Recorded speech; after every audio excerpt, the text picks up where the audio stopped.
Hey guys, I will show you how to fix this problem. So in the first step, just go to search bar and type here control panel. Open it.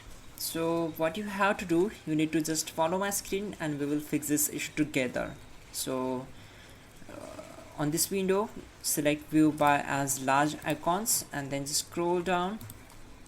Always scan this section. Okay, my bad. So just scroll down and click on sound option. And once we are here, we need to do some steps. First of all, right click on the speakers, disable it and again enable it. Once done, select it, go to its properties and make sure we have to set levels tab up to the 100%, and if you see it's crossed, then uncheck this.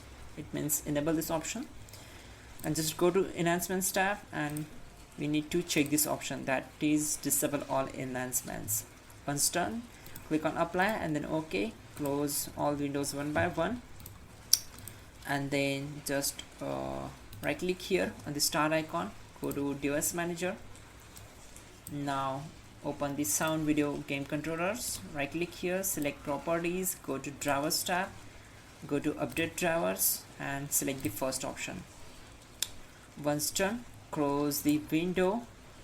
Again expand audio input and output, go to the speakers, right click on it, select properties, go to drivers tab, go to update driver and make sure you are connected with your internet connection, then select the first option.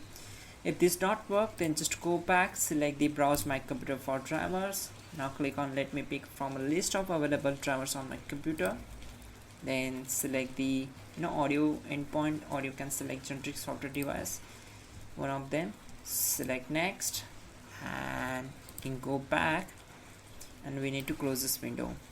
Once done, just restart your system and your problem will be solved. You can also check out our pinned comment or in a description link to fix this issue quickly and effectively. That will be a better way to fix this issue, so go and check out.